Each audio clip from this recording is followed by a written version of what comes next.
Hi, Paul. Hello, Bob. How you doing? I'm doing great. How are you? Cannot complain. Let me introduce this, Paul. I'm Robert Wright, publisher of the Non-Zero newsletter. This is the Non-Zero podcast, and also kind of a collaboration with the newsletter you published, a falsely modest Small Potatoes newsletter. You're also known as a famous psychologist and author. What am I leaving out, Paul? That's it. That's more than Dennett. More than you deserve? More than I deserve. I'm feeling very humble this morning. I may be Falsely. unusually deferential. I had a Falsely, period am I in our putting it? discussions where I was asserting myself, but I think I'm going to pull back. When was that? That was like a month ago or That was so? like a month ago. For a friend of mine said, you're treating this like you're a guest, but no, treat it as a collaborative effort.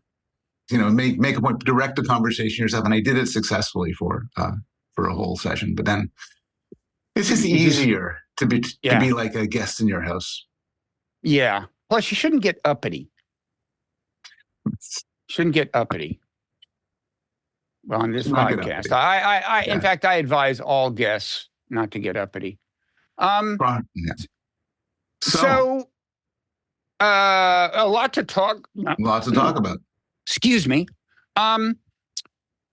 First of all, we won't talk about this first, but the famous philosopher Daniel Dennett has passed away. I can't think of any two people better positioned to assess his legacy and so on than Daniel Dennett. Than us. He actually would have been better qualified than us, possibly. And a few weeks ago, we were talking about the death of another great Daniel Kahneman. And it's weird. Yeah. So it's true that history doesn't repeat itself, but it rhymes, I guess, kind of. But we should talk about it. Dennett was maybe the most had a claim to be the most important living philosopher, and now we lost him. And in addition, there was a certain amount of tension between me and him, which I can get into. I have heard, yes. I will say that as a disclaimer. But first, the other thing. Also, we can talk about the three-body problem eventually, maybe, because I think we both now finished it. This is the TV series. But also, our nation's campuses are said to be in turmoil. Maybe that's a slight exaggeration, but there are protests that have been spreading and counter-protests having to do with Gaza. These raise issues of free speech. That there's been media attention directed towards Harvard and Yale and Columbia. I was waiting for the media to direct its focus to what's happening in Ivy League universities, and finally they did it. Finally, it's happened. Finally, we have some Ivy League presidents under pressure from Congress. Yes, that's true. Only 2 have been fired as a result of that. And there are, after all, 8, I think, Ivy League schools. And you were, until recently, a professor at one of them, Yale. Yes. Where some of this action happened, and you're still an emeritus at Yale. Yeah. I think your hair should get a little grayer before you really embrace that title full on. But I'm gonna go there in a couple of weeks because I have a brilliant student, Gracie Renicky, is defending her dissertation. So I'm coming back to be there in person. So you'll be involved in that process? Like you'll give a thumbs up or thumbs down? I'll give the hard part is over. I would give a thumbs up, but I will introduce her for her presentation, which is on how children, among other things, how children and adults deal with AI, with robots, and it's great work. Yeah, I'd be interested in that. Seriously, I'm writing a book on AI, as you may know. I do know. You should send me a PDF. I will do exactly that. It's a well-written and very interesting dissertation. So, as for this campus turmoil thing, I don't know exactly where to begin. I guess people know. It started at Columbia. Yeah. With a kind of student, kind of like what was called during the Vietnam War, a student sit-in, I guess. Although those often happened inside buildings. This is an encampment occupying one of the Columbia campus, for people who haven't been there, it's an urban campus, not a ton of open space, but in the middle of it, there are kind of 3 rectangles of openness. And at least a couple of them have grass on them, I think. And anyway, one of those 3 is occupied by these students. There are tents and so on. They are, of course, pro-Palestine. And I don't know, maybe you can take it from there. What has most caught your attention about this whole controversy? I've been following it with interest, and there's also been some similar things at Yale, a bit of a smaller scale, near the Beinecke, this beautiful building, but library and everything, with students occupying that area. I've been following from a lot of people who have been complaining about anti-Semitic incidents, violence towards Jewish students, harassment of Jewish students.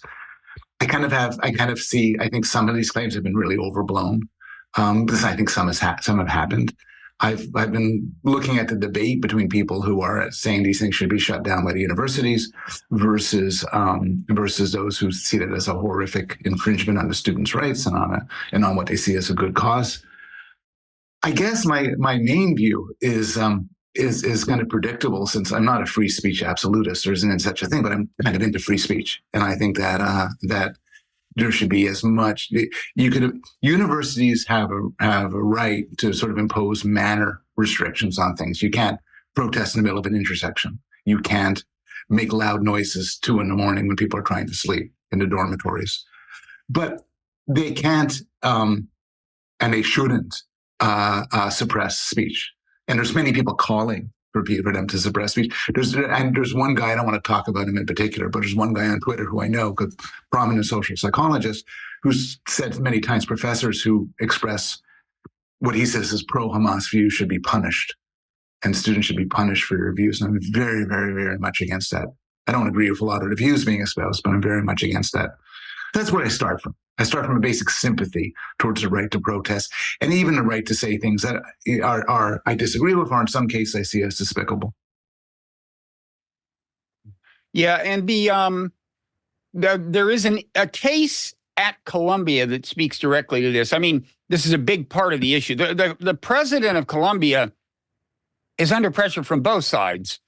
I mean, she started out being under pressure from Congress, I guess particularly Stefanik, who was kind of the lead interrogator of the two presidents who are no longer with us as presidents, Yeah. as a result of her interrogation. That would be at Penn and at Harvard. And now, first of all, her name is Shafiq. Do you know what she was born in Egypt. Do we know what, beyond that, her ethnicity is? Is she like Christian or Muslim or conceivably Jewish? There are Arab Jews, but I don't know. If she was Jewish, people would be talking about that. Probably. So it's just sort of a pragmatic implicature that she's not. But no, I don't know. I mean, apparently her family left Egypt because they weren't exactly on good terms with the government. I think maybe that's because in some kind of populist reform, some of their assets were taken. But I don't know exactly. Anyway, okay. So she's under pressure. Yeah. She went to Congress pretty recently. This is like round 2. And there's a professor at Columbia named Joseph Massad. Yeah. And he and before Congress, okay, so it was Elise Stefanik interrogating her. And he had written something controversial for the Electronic Intifada, which is an extremely edgy, I would say, pro-Palestine outlet. Stefanik asked, well, how's the university dealing with this thing he had written? And I'll get to what he had written.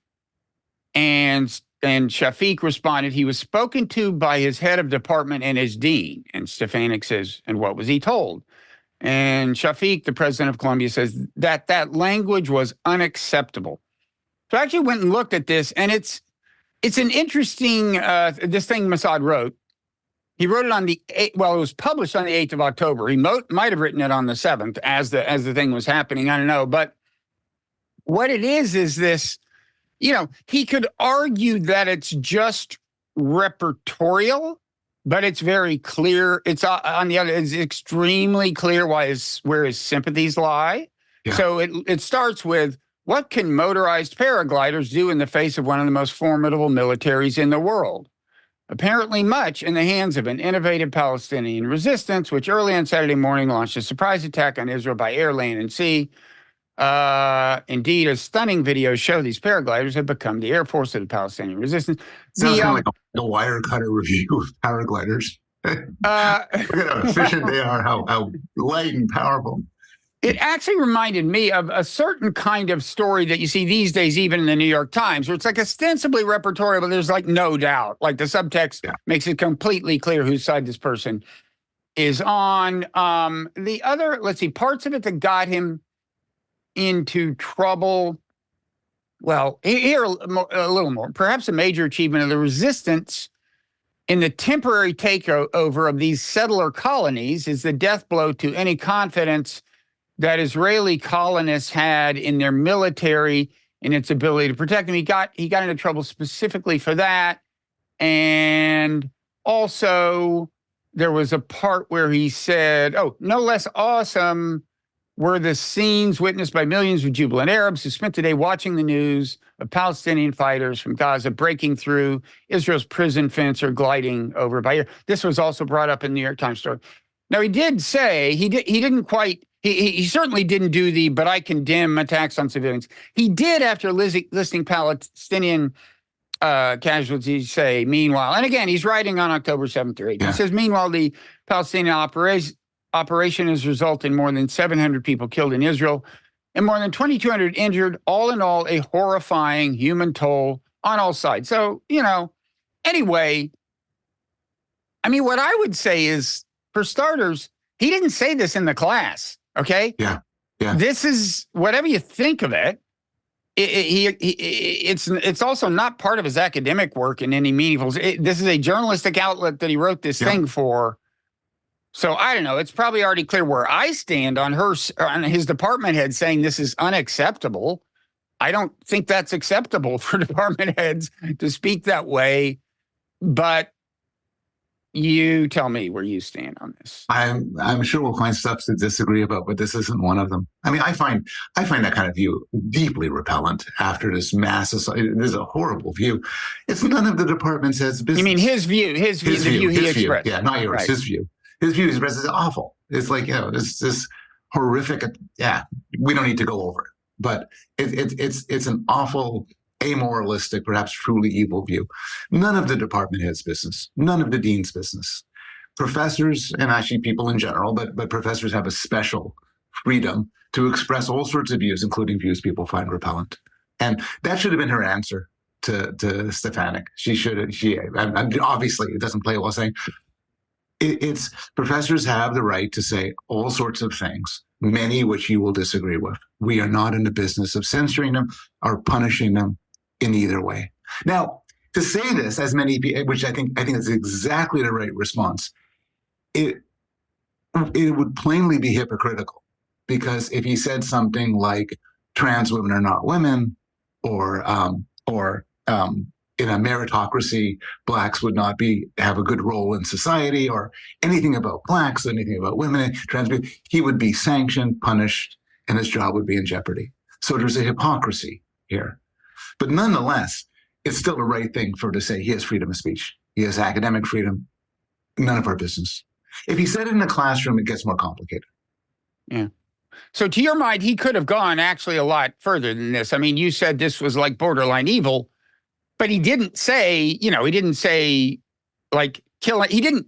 Well, you could argue about what he's doing. He's countenancing violence, you might say, but not advocating it, I guess. But you can imagine him going full on. In my view, and I know it's extreme, if he said we should drive the Jews into the sea, that's not very nice. But I don't think he should be sanctioned. I think that if he acted in a way towards individual students or individual people, he could be breaking laws. He could be guilty of all sorts of academic violations. But as a general claim, similarly, if somebody on the other side says we should drive the Gazans into the sea, we should kill them all. It's not a nice view, but I think it falls under the scope of academic freedom. See, I'd be more inclined than you would be to understand the administration at that point, putting pressure on him, maybe even taking. I mean, because I think you're almost getting the point there where you're actually, depending on how exactly it's framed, committing a crime. I think. I mean, advocating violence against someone when I was at a newspaper, maybe it was a state law, but making terrorist threats was a crime. Saying you're going to do violence to a particular person certainly was a crime. So I don't know. It sounds like you're more liberal in the classical sense on this than I am. So if somebody says, I advocate, as well as, a hawkish Israeli says, I advocate we go into Gaza even stronger. And if we have to kill tens of thousands of people, even innocent people, to achieve our ends, so be it. Is that doesn't border at all on the crime? People who argue for the invasion of Iraq. I wouldn't say that crosses the line I was talking about.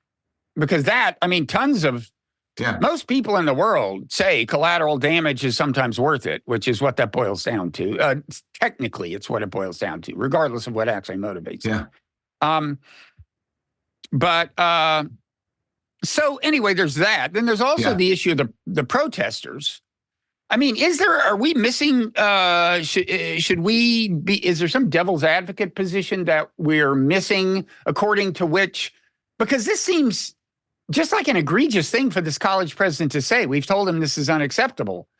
And to my mind, it was more egregious after I read what he said. Horrible as you may find what he said, I was expecting worse, and one can imagine worse. And it wasn't said in the classroom. I mean, is there somebody you respect who's making the case that she was dead on and God bless her? Or there's a lot of people who are making the case that for what's happened recently, where the protests and encampments have been shut down by the police, and the claim there is just it's been too disruptive to the university, and it's been breaking various university policies that they've turned a blind eye to, and they have a right to impose them, and they want to be able to have the normal workings again. That I understand. I'm sympathetic to it. Over this particular guy, I think that I'm, and to some extent you are, a minority view here. I think a lot of people would say free speech is all well and good, but there are other priorities that a university has. One thing which often gets brought up when somebody says something offensive, and this is the same with Amy Wax, who's an interesting case, who have said, I think she's now a self-defined, I heard on a podcast with Glenn Lowry, a race realist. And her race realism has not gone over well, and there's an investigation of her. And then what people always say is, but think of the students. If it wasn't for the students, she could say all these things, but it sets up a bad environment for the students. How could a Black student take her class and feel comfortable? One might say this. Here's the devil's advocate view. How could a Jewish student, or certainly an Israeli student, attend Mossad's classes and feel that they're getting a fair shake and being treated with the respect that they deserve? Yeah. Now, Amy Wax went further. I mean, she talked about, as I recall, like numbers based on her own classes. She basically said, the Black kids in my class most of them are not qualified to be there, or something. It boiled down to that. She was very explicitly talking about her experience in her class. It would be pretty weird to be a Black student in her class after that. Not that what you described couldn't lead to great discomfort as well, but it's different. I mean, honestly, as a Jewish guy, and when I went to college, I would feel very strange walking into Mossad's class after reading that, and him celebrating in so many words, a brutal attack on Jewish people. So, but I would say, if you want to, before bring the burden of evidence when you bring up such a complaint about teaching is, how are his teaching evaluations? Are there complaints? How is his classroom behavior? Absent that, it's just a cheap excuse to get somebody for saying something that you find offensive. Yeah. I mean, there are also differences between kind of law school and the whole undergraduate curriculum. And, it's like when you look at all the things that are covered in a liberal arts curriculum, you're going to get people who are writing about, anyway, I also think at one point she was teaching a course that was kind of a prerequisite or something, or mandatory. And I think they changed that and made her class strictly optional. Anyway, there is this separate issue of the protests. And I mean, first of all, I think we've got a little almost of the Streisand effect. They are said to be spreading across the country. And I think if Columbia hadn't initially called in the police to clear the area, you might have fewer of them. They don't seem to be all that big at most places where they are happening. but they're happening. And in any event, that's, there's now a number of campuses where there's some degree of this. Now, let's start off with the, I mean, we both have been observing. Let me just do like a public service announcement first, okay? Bear in mind that when you're on social media and you're just watching a highly ideological, fairly ideological news station, you are probably going to see the worst example in the whole country of anything that took place. And remember, once there are a lot of these protests, and then there's a periphery which features students who are opposed and non-students who are opposed. And in fact, leave that aside. At Columbia, there's a whole city, there's stuff happening out on Broadway. And I saw one example of something that got a lot of attention. Bear in mind, this is not representative of what's going on just statistically, okay? Yeah. Everyone's got a smartphone. Everything is going to be covered. And through the magic of social media, whatever outrages you most will be delivered to you. You will see it. And so I would just... I have to say something, which is, we talk about concrete examples, but I saw this thing on Twitter where this guy triumphantly says, there's, this deeply anti-Semitic protests. So here's what my wife is bravely going to do. And you see her walking through campus and she's wearing a shirt that says Jew on it. And she's dressed in Jewish. And she's walking through, he's filming it. It's very tense. And people are just looking at her and kind of smiling and everything. And absolutely nothing happens. First thing, a lot of the protesters are themselves Jewish. But he was waiting for something. So he puts on a video anyway and then receives much deserved mockery. So sometimes there's a lot, which there are definitely cases. But the idea that somebody, who's Jewish will automatically be singled out for attacking is a horrible exaggeration. It's an exaggeration that plays into all sorts of, I think, unhealthy policies and unhealthy ideas. Anyway, just a digression. And there is also, by the way, the issue of not only will the most outrageous video make it your way, but in some cases, you may not see the video, but it will give rise to accounts that aren't even entirely representative of the video. Now, you sent me this Bret Stephens column. Bret is a nice guy. He's been on my podcast. Yeah.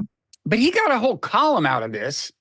And I think, it's like it starts out with these two Jewish students reporting to him about how oppressive things are at Yale. And one of them says that a demonstrator jammed a Palestinian flag into her left eye. She ended up in the hospital, luckily without permanent injury. He quotes her saying, "Thank God there was a small sphere at the end of the pole." And then at the end of the column, he comes back to them like this. They are the framing of the column. I think you saw the same video I saw. Yeah. What was the video? The video of this incident looked like what to you? It looked like this guy was walking past with a flag. And he accidentally hit her. I mean, he wasn't facing that. That's the impression I got. I didn't think it was accidental, but it still wasn't this. What it was. So clearly, this was a case where she and the guy, they'd been identified as like the opposition by the protesters. There had been this whole thing. They're walking by, and the flag. First of all, the end of the flag got nowhere near her eye. I'm sorry, right?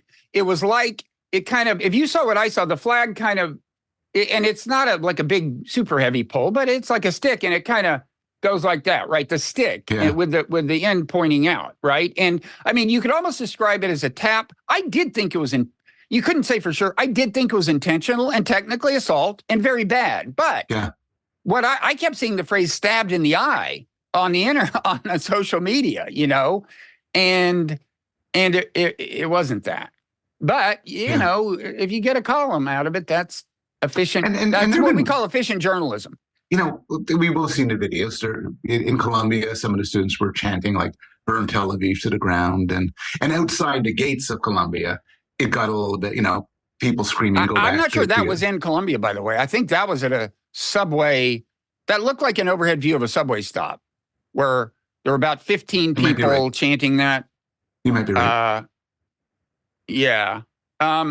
But there have been some ugly incidents. Now, in any if that's your standard in anything, pro-Trump, pro-gay rights, whatever, there's going to be some ugly stuff, and it doesn't excuse it.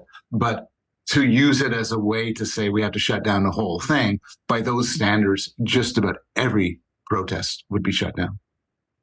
Yeah, I mean, one thing that was happening with that chant is something that in another context I found kind of creepy, and I'll describe it. But it was a case where there's one person who leads the chant, and then the people, there were at that thing, maybe 12, 15 people, obligingly say whatever they said. Yeah. I mean, they could say, and your mother sleeps around, and everybody would repeat it, Yeah. And that's a little, the case for that was, I thought, kind of creepy, but I'm not that indignant about it, I guess.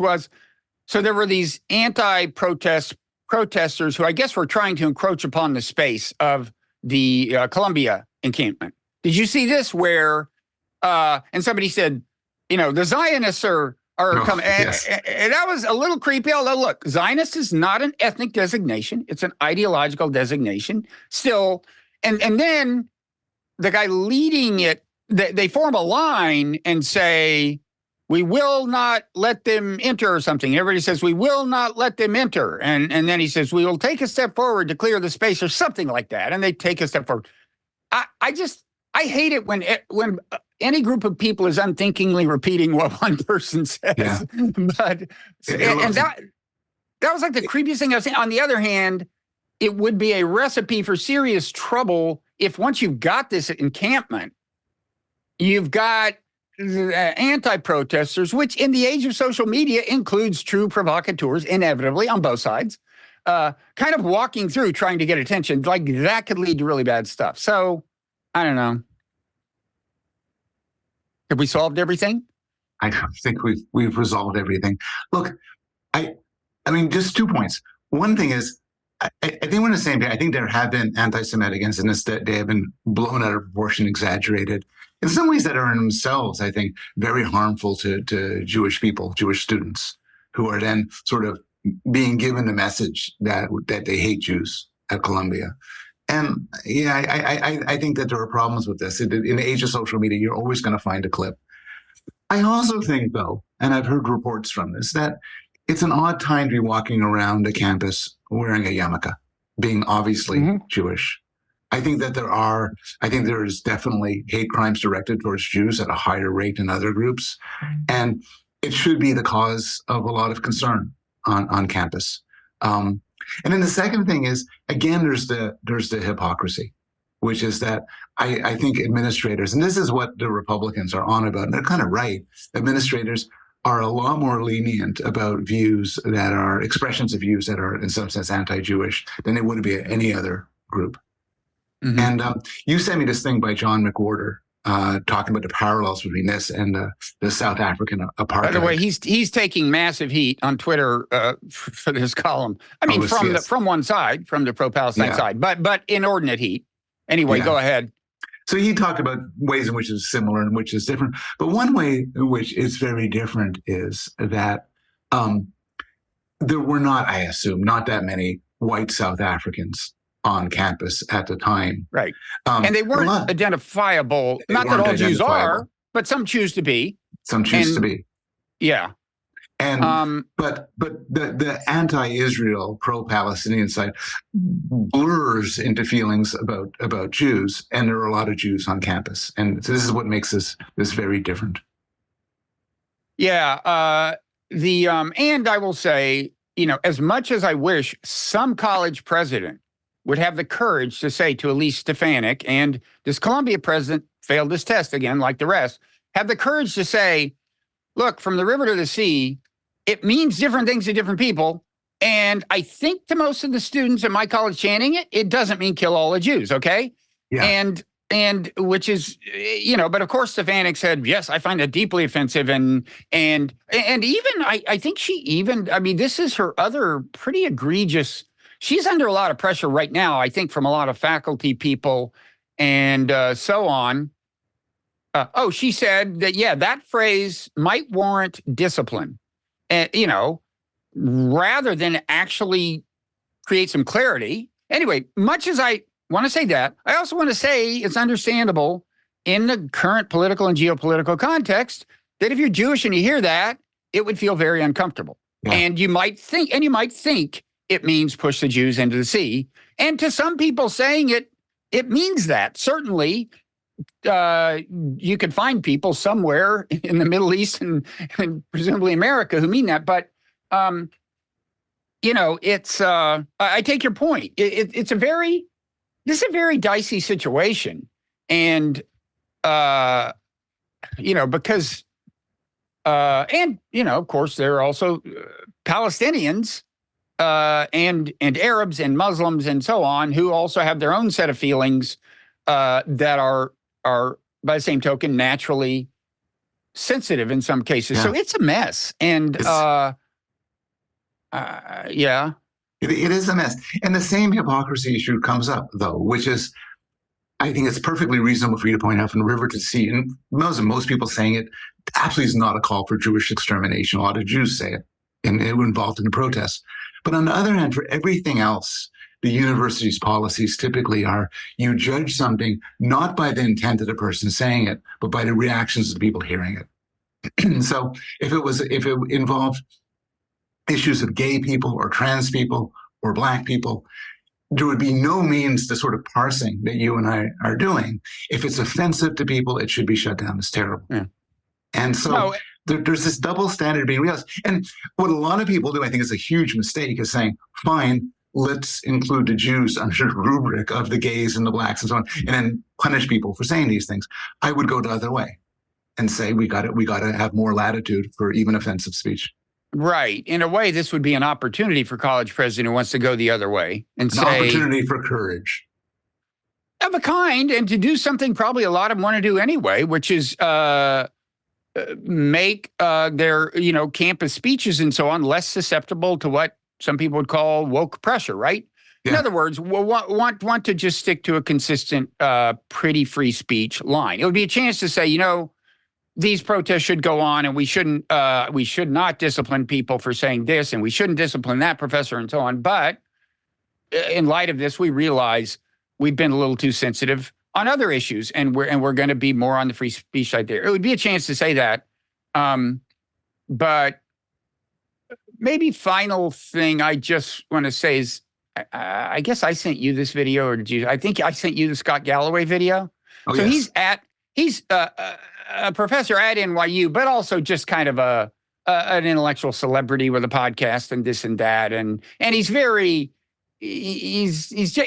often provocative, but he's saying two things. He says, first of all, he's on Morning Joe and getting full affirmation from this morning. It wasn't Joe himself, but I think it's Morning Joe kind of stand-in guy. I think he says, look, if I put on a white hood and said lynch the Blacks or burn the gays, and he's making a comparison to what's happening at NYU, and I thought, that's funny. Even though social media will pick up the most inflammatory thing said, I actually haven't heard anything comparable to that. Literally comparable, right? Like kill the Jews. I have not heard that, and he's making a pretty ridiculous comparison, I think, but. There it is. He's the intellectual celebrity, and then he also says, "I think we're being manipulated by TikTok." But that's actually more common. There was a Washington. Well, I wrote a piece in the Non-Zero newsletter. I think it was actually called "Special Cold War Freakout Issue" or something. But it got into the TikTok thing, and the Wall Street Journal had this piece reporting that actually. The movement to kind of ban TikTok was kind of dead in the water, or it was like didn't have any momentum. And October 7 did breathe life into it because there is so much pro-Palestine stuff on TikTok. Now, I would think that the demographics of TikTok help explain that. Yeah. But anyway, Scott Galloway says it's the CCP. So I don't know Scott Galloway at all, but I listened to his podcast with Kara Swisher at Pivot. It's very good. It's a good tech podcast. So regarding the second point, I got to say, I find there's sort of a lack of imagination and takes back and forth about this. So when you sent me the video and he blamed China, it's original. I never thought that the Chinese connection is just, I don't know if it's true or not. It doesn't seem very plausible. I think there's a simpler explanation for why TikTok leans more heavily towards the anti-Israel side. But, I don't know. I think and you're right, the white hood stuff is a really unfair analogy. Here's a better analogy. I think probably a good parallel to From the River to the Sea is All Lives Matter. Somebody brought that up, and that was actually an interesting point. Was that McWhorter? Who brought that up? I don't know. I thought it was me. Was it you? I was just thinking right now. I didn't. This is my fresh idea. If somebody brought it up, they're just plagiarizing for me. As a psychologist, you know that we're all inclined to take more credit for things than we're actually due. As a psychologist, I know we all believe we're the exception to these things, but only I'm right. Anyway, the All Lives Matter parallel is a lot of people saying all lives matter simply, mean all lives matter. What's the problem? And they say that we should care about, about the lives of people besides Black people, certainly including Black people. Other people take it as a fundamentally racist thing, as a disrespect to say that that Blacks have suffered a special burden, and so on. So now here's a more fair analogy. There's a bunch of protesters at Columbia with All Lives Matter signs, chanting that they support the police, chanting against affirmative action. I guess I just think that they would have a really rough time of it. I think a much rougher time than and again, the response isn't no, the response isn't that we should treat I'm tying myself in knots here. The response is that the same deference that we should give to the free speech for the anti-Israeli people, we should give for the All Lives Matter people. Yeah. I would say almost at least as much. I mean, from the river to sea seems to me more plausibly, but look, maybe I'm just not more plausibly offensive. I was going to say it has more history. Maybe the phrase "all lives matter" does not have a whole history of people meaning different things. Now, I will say the very first use of "From the River to the Sea" apparently is in the Likud charter, the Likud party, the Benjamin Netanyahu who's part of that charter has been superseded by another charter, but it was basically. This is going to be all a state in which Jews, in some sense, have a privileged status, and and most Palestinians. Well, a lot of people saying this would say, well, they wouldn't. It is an implication of what they're saying that ultimately, if you would wind up with at least the reverse, probably. But if you play out if they just said we're just saying everyone should get to vote. Yeah, okay. Which makes sense to me. I'm not against that, but you can see how some Jews would and Israelis in particular might follow the implications of that and realize ultimately that could be trouble. So Galloway's analogy is too harsh. Mine might be too mild. Maybe I won't take credit for it after all. I got to say, by the way, I've been going really strong pro-free speech is what I tend to believe. If I had a colleague who said the things that Mossad said, I find it very disturbing. And there is a part of me that would want somebody to give him a talking to. I just don't think that part of me should be listened to. But I understand the impulse. Well, and even that part of you probably wouldn't say his university should tell him it's unacceptable, which I take to mean you're going to be fired if you do it again, right? Yeah, and we both. I sent you something by this guy on Twitter who's making a lot of noise about this, and he just repeatedly says, "You got to do something about these professors, these pro-Hamas professors." And what is it to be done about them? You're going to fire them? You're going to fire the tenured ones too? You're going to cut their salary? You're going to, And I don't think there's anything that can be done. If people break laws, that's a different story. Mm-hmm. If people are derelict in their responsibility to train students, that's a different story. But what they say is it should be protected. Yeah. Okay. No. I think we got it straightened out. I think we settled it. Okay. Rationality mixed with cognitive empathy, it just resolves everything. Isn't it? Aren't we amazing? So I don't know. So Daniel Dennett, Daniel Dennett. Yeah. What would you say about Daniel Dennett? So I knew Dan. I think just a lot of people may feel have. I knew him enough to, have dinner with him, have drinks with him, met in conferences. I commented on his work. He commented on my work. And I think he was an astonishing intellect. He was a model philosopher in many ways, very, very integrated with cognitive science, psychology, neuroscience, AI, robotics. I don't know anything about how he died. I think he was 83. 82 or 83, yeah. And but I know I think he had a heart attack some years ago. Yeah. But I know up until now, he was, I heard him on a podcast with Jordan Peterson. I was curious what his last podcast was like. And he sounded very lucid and sharp. I have thoughts about Peterson's contribution, but he sounded on the ball. And he also wrote a really good article for The Atlantic on what he called counterfeit people, where he raised an alarm bell about AIs acting like people and was very harshly critical of it. He was just involved in everything. Very, very strong proponent idea, not only in his own research and his own thoughts, but in general, philosophy should integrate more of cognitive science. His theories about consciousness and free will and metaphysics were very informed. I disagreed with him over a lot of things, but I think this is an amazing mind and also a beautiful writer. Mm-hmm. So what's your take? First of all, I'm curious, was he saying that AI, he's worried about AI playing its almost naturally anthropomorphic role? Or yeah. He's particularly worried about corporations or bad actors using AI to mimic people online in other ways with an intent to defraud, to manipulate elections, to mess with people. Okay, so well, that's a common concern. He argued kind of, I'm not sure this isn't verbatim, but people who are involved in this should suffer severe penalties. I'm thinking he might have said something lined up against a wall and shot, but not quite that bad, but very severe. Yeah.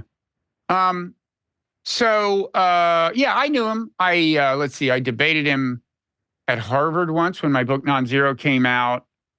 And I think he was part of the New Atheist team that I was part of a team debating in Mexico when I was there. I know I saw him there and talked to him. Ciudad Day's ideas. That's right. Ciudad Day. As my wife calls it, TEDmex. It's a cool event, kind of. It's a very cool event. You're treated like a celebrity. So yeah. And I will say this leads to one definitely, relatively favorable thing I'd say about, at least compared to the other people he's in this context. So Chris Hitchens was at this thing. Sam Harris was at this thing. I was debating, part of a debate against all of them. The four designated new atheists were those three and Richard Dawkins, designated by Wired magazine, which put them on the cover and called them the new atheists. The four horsemen, right? The four, yeah, they were sometimes called the four horsemen of the apocalypse or something. Of the four, Dan was the least pernicious. And I considered them pernicious because I think the view that religion, I'm not against atheism, but the view, it was beyond that. There was an ideology, and it was that religion is the source of our troubles. Richard Dawkins, in an extremely naive statement, said if it weren't for religion, there would be no Israel-Palestine conflict. It's like, dude, it's a conflict over land between two people who don't speak the same language. That can really readily happen without, and in fact, by the way, the original Zionists were not religious at all. They were extremely secular. It wasn't a religious crusade. And so anyway, and the original Palestinian resistance was not particularly Islamic. There were a lot of Palestinian Christians and so on. I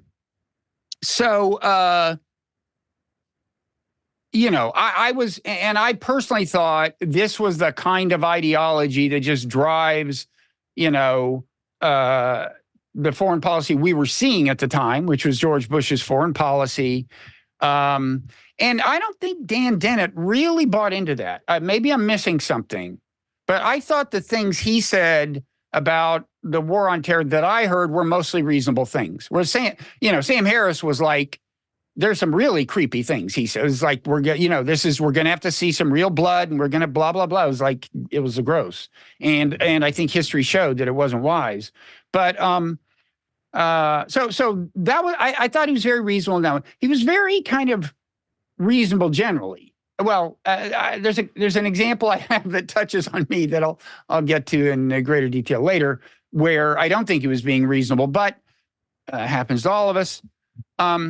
The other thing I'd say is he got a lot of people interested in a lot of intellectual issues, and engaged their minds and helped them think about them. His writing was, it was very good at carrying people along kind of slowly at a reasonable pace for a layperson through arguments, counter arguments, and so on.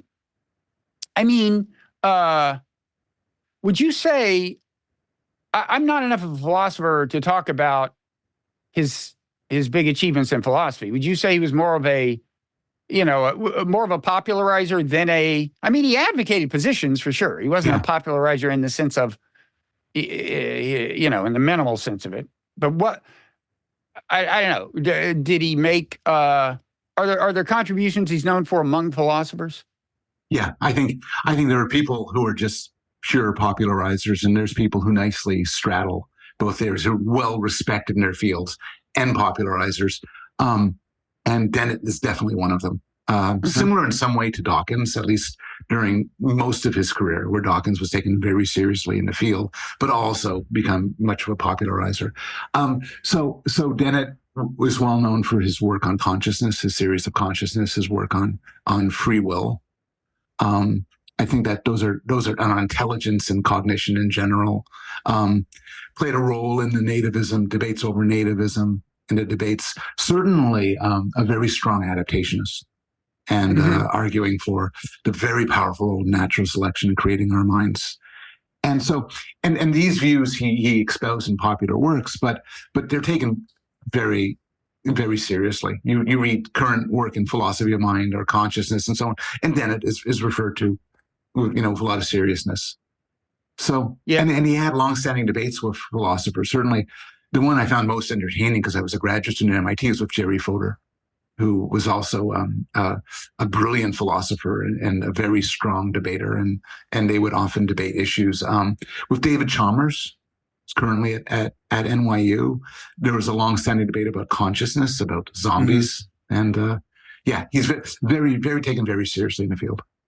Yeah, it's funny in the, on consciousness, I'm actually, I'll read this thing that raises a question of how much there is that's new here, but I think his book Consciousness Explained came at a time when there was a lot of like neuroscience stuff coming out, and people were starting to take seriously, like maybe, lay people largely, that maybe consciousness can be precisely mapped up onto brain states. Yeah. It's all just generated by the brain, or however you want to put it. His book was kind of arguing that in some sense takes the mystery out of it. We can explain it. And I just think that is like really, really wrong. And I think that came to be more the view. In other words, people realize, well, okay, there's this one-to-one correspondence between subjective experience and what's going on in the brain, but it's still subjective experience. And there's all these reasons why, it's not clear why that would evolve, why that would be part of evolution. And B, it's not clear like how it would happen, the so-called water into wine problem, as I think Colin McGann called it. But anyway, in the second to last email I got from him, where he was excoriating me for something he heard I had said about his views, which I hadn't said, as I explained. And so his follow-up email was much more cordial. But the last thing he says, he's saying, there's this dispute we had. He said, I haven't quoted you on that. The only thing I quote you on, and this is the last line in the email, is he quotes a line from, it's the end notes in my book, Non-Zero. He says, the only thing I keep quoting to people is your line, because this line drove him crazy, okay? And the line is from me in the end notes to my book. It is, quote, of course, the problem here is with the claim that consciousness is, in quotes, identical to physical brain states. The more Dennett et al. Try to explain to me what they mean by this, the more convinced I become that what they really mean is a consciousness doesn't exist. He really didn't want to be seen. I still don't see how he's not, how it doesn't boil down to that. And I guess I can quickly tell you why. But the background is, his mentor was Gilbert Ryle, who I think he explicitly said consciousness doesn't exist, right? You're putting your finger on an issue with Dennett, which is a lot of people have your interpretation of him, that deep down he's saying that consciousness doesn't exist, or that qualitative phenomenological experience, like the feeling of having your car your hand slammed in the car door, or eating a hot pepper. There's no such thing as that. And at times he seemed to be saying that, and at other times he would deny it. I think if I had to sum up, and I want to get back to the consciousness thing in particular, but I think if you had to sum up Dennett's view, and I'm trying to think what ties together everything besides the sort of attitude towards science I'm talking about, is that he hated the idea of magic, and magic, mysterious. He hated the idea of magic. Mysterious forces, that sort of thing. So he had a very mechanistic view of decision making that precluded ideas about free will. He doesn't think that consciousness is the sort of weird substance floating around, or this mysterious thing, or even that it somehow is produced magically by brain states. He tried to adopt sort of computational, evolutionary, neurological views of these things. Yeah. Careful to draw connections between machines and animals, and sort of naturalize philosophy, make it more natural. Mm-hmm. Connected to the scientific program. With regard to consciousness, I mean, here's one way I think to capture Dennett's view, and I hope I get it right. People will tell me if I get it wrong. But people like to talk about the idea of a philosophical zombie. And the idea of a philosophical zombie is I'm talking to you, and you're talking back to me, and you're behaving properly, and maybe you're doing planning and have a memory and so on. But the challenge is, what do you need consciousness for all of that? And you could imagine a creature that's just like a person, every possible way, except without consciousness. Yeah. And put that way, is consciousness a real mystery? Why do we need this magical thing? Dennett rejected that. Dennett said there's no such thing as that. As a result of having memory, competence in human action, language skills and everything, consciousness just is or emerges from that. An idea of a philosophical zombie is incoherent. And that's how we differ, for instance, from David Chalmers, who very much believes in the zombie point. Yeah, by the way, I made the zombie argument in my 1988 book, Three Scientists and Their Gods, and David Chalmers read that as a graduate student. So maybe I had some influence there. But I laid it out exactly like that. I didn't use the word zombie, but I said imagine, a species on another planet. Imagine even natural selection taking place on another planet is like, so, okay, self-replicating material, blah, blah, blah, behavior gets more complex. Why at some point would you expect it to start, being like something to be an organism? Why would subjective experience suddenly pop in? Was it built in from the beginning? I called it superfluous. I think Chalmers used the term the extraness of consciousness. But I see, on Dennett, I agree with all the computational view that you're saying he takes. I'm the same way, at least as much, and I always have been. But see, I think that heightens the question of the mystery of consciousness, partly for reasons we've just described. It's like, if you are a true materialist, if you believe that, when I put my hand in the fire, I withdraw. You can explain why I reflexively withdraw my hand in strictly physical terms. Then what is the subjective experience of pain doing causally? If indeed you can describe it in terms of physical information flow up and down my arm and so on, which I think you can. And so that's the question. And the last thing I'll say before, if I was to channel Dennett here, I would say for a reflex motion, you don't need a notion of pain. It could just be the system. But for the sort of uses that pain does in your everyday life, where, you know, Mhm. you're kind of scared to go near the stove because you got burnt there before. You recognize the pain of the stove is similar to you stubbing your toe. You when your kid gets hurt, you feel sympathy. When you list everything, all of the things, your behaviors and thoughts having to do with pain, there's going to be nothing left over that you'd call consciousness. The sum of all that is the idea that pain hurts. I think I missed that. I was I went on a tangent based on the first 5 words you uttered. Say that again. It's just the power of my argument. I think Dennett would argue that when you take a list of all the things pain does for us, behaviorally, psychologically, from the standpoint of perception, you put them all together in a list. You don't need anything else. Its hurtingness just is all of those things put together, or what underlies all of those things. No, but my point is you don't need the things themselves. You don't even need the elements you just listed. You don't need the subjective experience to explain the behavior. Now, you do need it to explain why we're talking about consciousness. And that is an interesting fact, that once you have language in a species, consciousness has a causal influence. But the fact is, we all believe it preceded that, right? I think monkeys feel pain. And the question is, why would that be the case? And because the default behavioral science view, actually, it's largely implicit, but it is that we can explain everything in terms of physical information flow. And, you know, and I don't.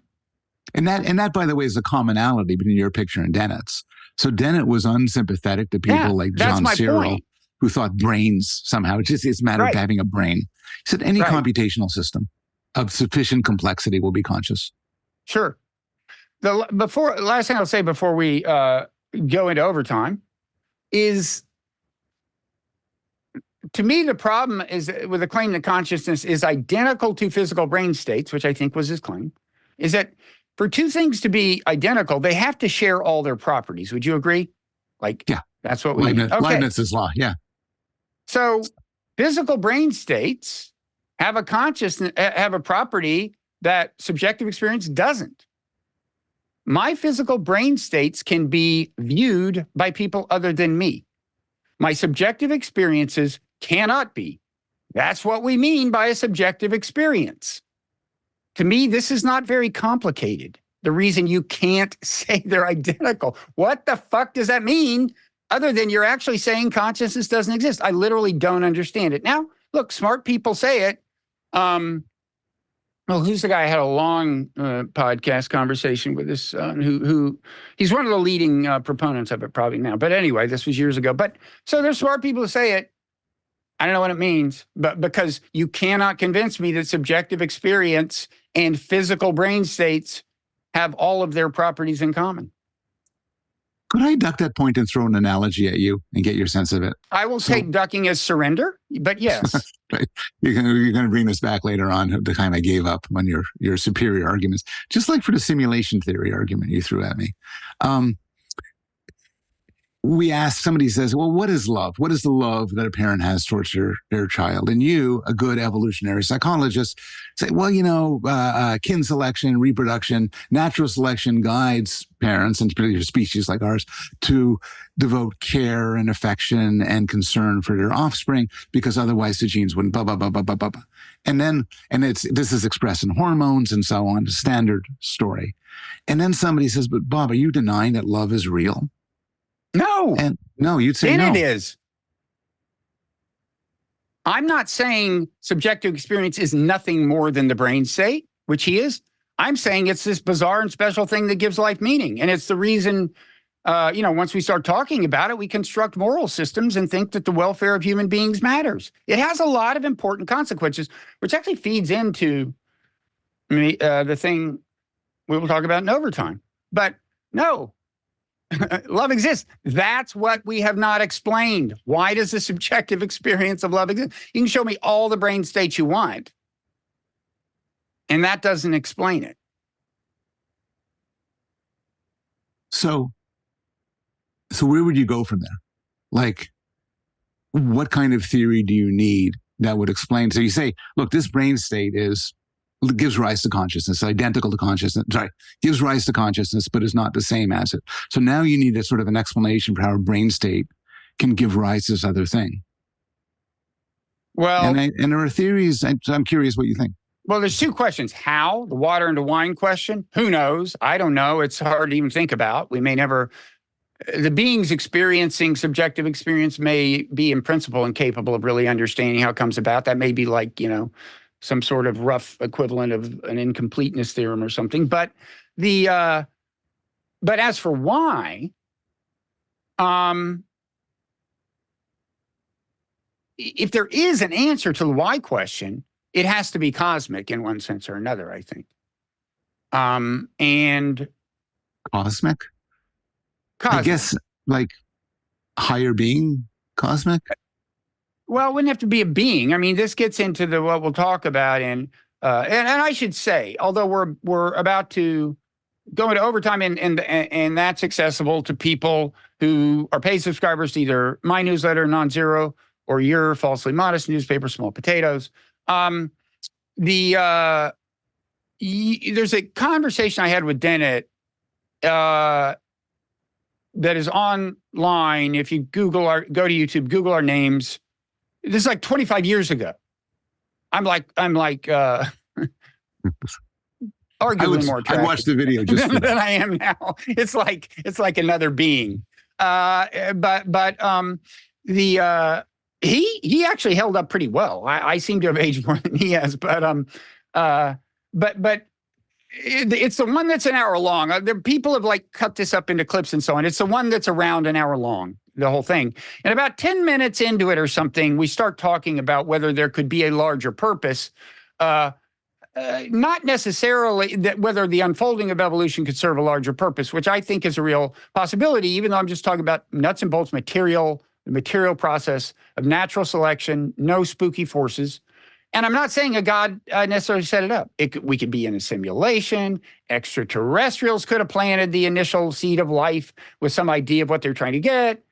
Or, interestingly, and by the way, I heard Joe Rogan allude to this theory the other day. For a while, I was one of the very few people talking about it.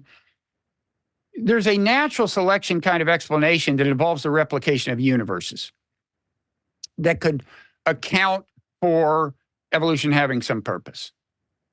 Anyway, if it does, let me submit that there is only one.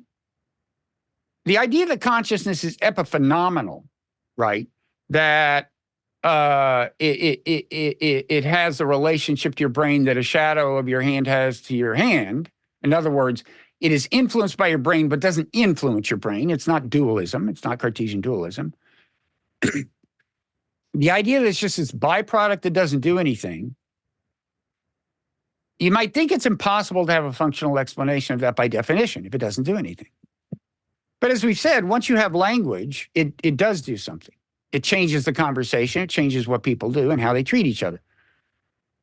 The only way to explain that as functional is to see there being purpose at the level of the whole evolutionary system. Again, whether God, alien, simulation, natural selection among universes, whatever imparted the purpose, you can imagine even an epiphenomenal consciousness having a purpose. That's not the theory Rogan alluded to. That's I think I'm the only person. I'm not aware of anyone who said this before me. And if you want to see my written version of it, go to the New York Times thing where I say, does evolution have a higher purpose? It's a New York Times piece by me. And then click on a link that goes to meaningoflife.tv. And I actually wrote up a thing. But that... Maybe just a quibble, but I understand the idea of evolution having a purpose if some higher being, a god, alien, whatever, set it up. The idea of its purpose emerging from natural selections among universes seems to just push the question back. Why have we set up a system of natural selection among universes that itself gave rise to a creature of a purpose? Yeah, it's so funny you say that, because you could have said the same thing to Darwin. You could have said, oh, look, it's kind of an interesting theory, I guess, but what created natural selection? Mr. Darwin. What you're asking me is exactly like that. And the reason you ask it, and so many people do, is they think I'm positing like I'm being like a Christian or something, and I have a religious answer that I'm pushing, and I want to say I have found the ultimate cause. It is a God that existed before time, and so on. I'm not saying that. I'm just saying it may be that there are some interesting features of natural selection that can be explained by the possibility of having purpose. Just as Darwin said, there are interesting features of animals that can be explained by them being products of natural selection. So, yeah, you push it one level back, and that's also called expanding our understanding of things. We know more than we did. I mean, if this turned out to be true. So I've heard you make this argument before, but I thought in a subtly different way. I thought you would take moral progress as a sign of an underlying purpose. But here that argument is compatible. Would argue that consciousness, or is it did it have you right before? We've actually had this conversation while walking along the sidewalk in New Haven. I remember that. The answer is the moral stuff. I think if you want to argue there's moral progress associated with human history, that becomes interesting once you get to the if you get to the point where you're saying, well, maybe there is a purpose to the whole thing. I wonder what the purpose is. Like, could there be a God behind it? Blah blah blah. Then the moral stuff, I think, becomes more relevant. But no, the argument that there's at least some evidence of purpose, and this was the source of the big dispute between me and Dennett, which I'll get into later. But it's a structural argument. I'm just saying, like, as the planet has developed, if you step back and view the whole evolutionary process, in some ways it looks like an animal unfolding, maturing, embryogenesis. We're seeing a global brain being built even as we speak. I'm saying that kind of thing is relevant. People, when they first hear that, almost invariably misunderstand the argument and say, but wait, no, we understand why all this stuff is happening because, like, natural selection created humans. Humans are smart. They build this technology. No, I get that. That is like objecting to Darwin's theory of natural selection by saying, but no, we understand why organisms unfold. See, there's these stem cells, and then they do this and they do that. And Darwin's saying, well, we're right. But why is it that once you've seen the whole thing, it looks like there was some interesting algorithm at its seed, at the beginning, which we now know is DNA. So does this capture this sort of structure of your argument, which I see, which is the Darwinian story is natural selection just works because of certain brute facts, that there's random variation, there's differential reproduction upon selection, and so on. Those are just brute facts of the world. And that's how we get complicated animals and so on. And you're stepping back and saying, but doesn't it need explanation that these simple, dumb processes give rise to such complexity? It doesn't. Strictly speaking, I wouldn't say that's what needs an explanation. I would say the more the whole thing seems to unfold over 3 billion years into something that looks like an organism. I mean, people are now seriously talking about, a global level of consciousness that isn't even instantiated in humans. It may be AIs, right?